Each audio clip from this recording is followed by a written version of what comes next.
007 and 7 needs a massive rework, so here's my take on it.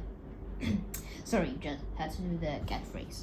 This is 007 and 7, a survivalist and basically just a survivor that holds the status of my favorite survivor for almost a year now. And Forsaken team doesn't really care about him. While they rework Guest, Do Time, Elliot, and all that, 007 and 7, despite already requiring a rework, just got in my opinion, a necessary nerf. So for a little while I had an idea spinning in my head about why not reworking myself. I'm not good at balancing, not at all, but I just wanted to share my vision as to how I'd like him to work after playing 231 levels as him. So yeah, that's really it. Meet the 007 and 7 rework concept.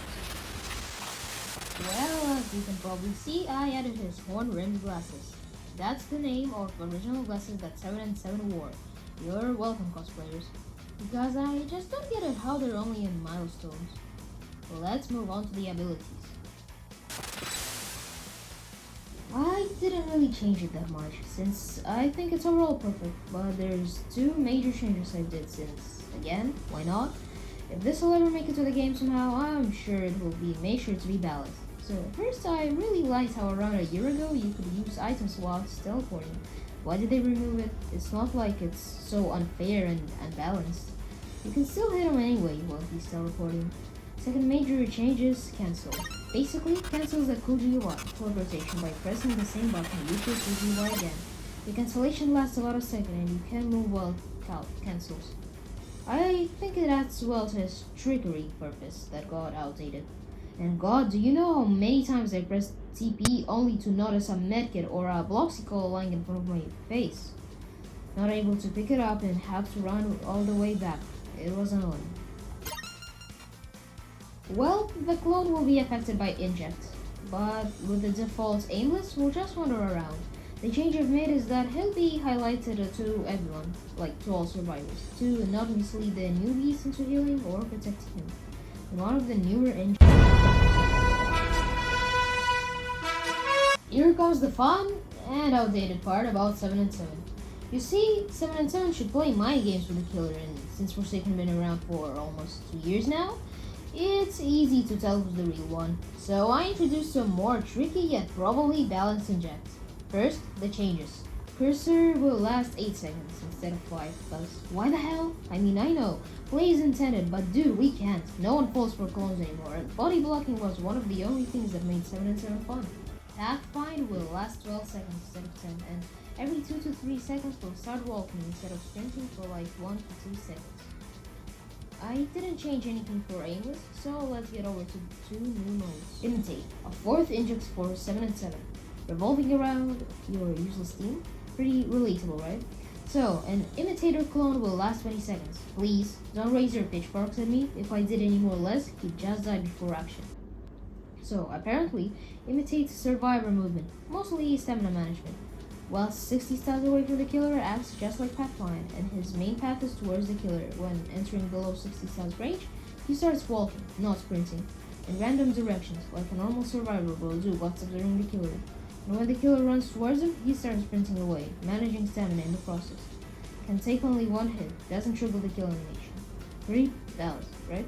Right? Anyways, bait. So, bait is a fun one, and it's kind of tricky but still, like, recognizable. A bait clone when near killer hides behind some noticeable obstacle and starts either drinking fake Bloxy Cola or pops a fake medkit if the clone was sent while 7 and 7 is below 50% health. The way to identify the bait clone is by his sounds, just like fake Nolly generator. He'll now and then make glitchy sounds the clone can't pass any of the fake items to survivors.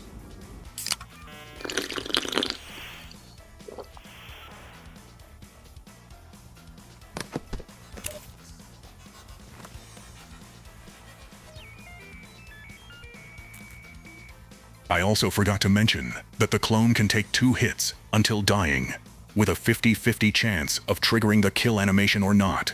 So that's all for this kid. Now LMS changes. Well, bleed changes. There won't be any changes for last minute stunning. For bleed, 7 and 7 should definitely act differently. Not gameplay wise, but appearance. First, I gave him new LMS bleed face changes. Just watch.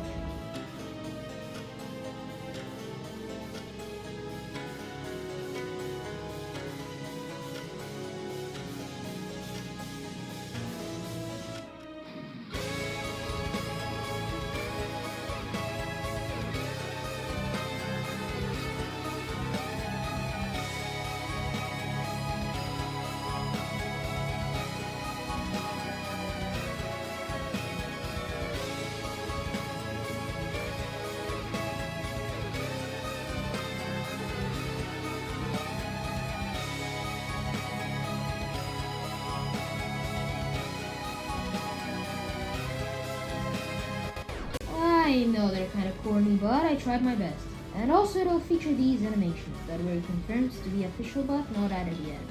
When the walking animation breaks down, let's say you can hit him while he's in the form of breaking down.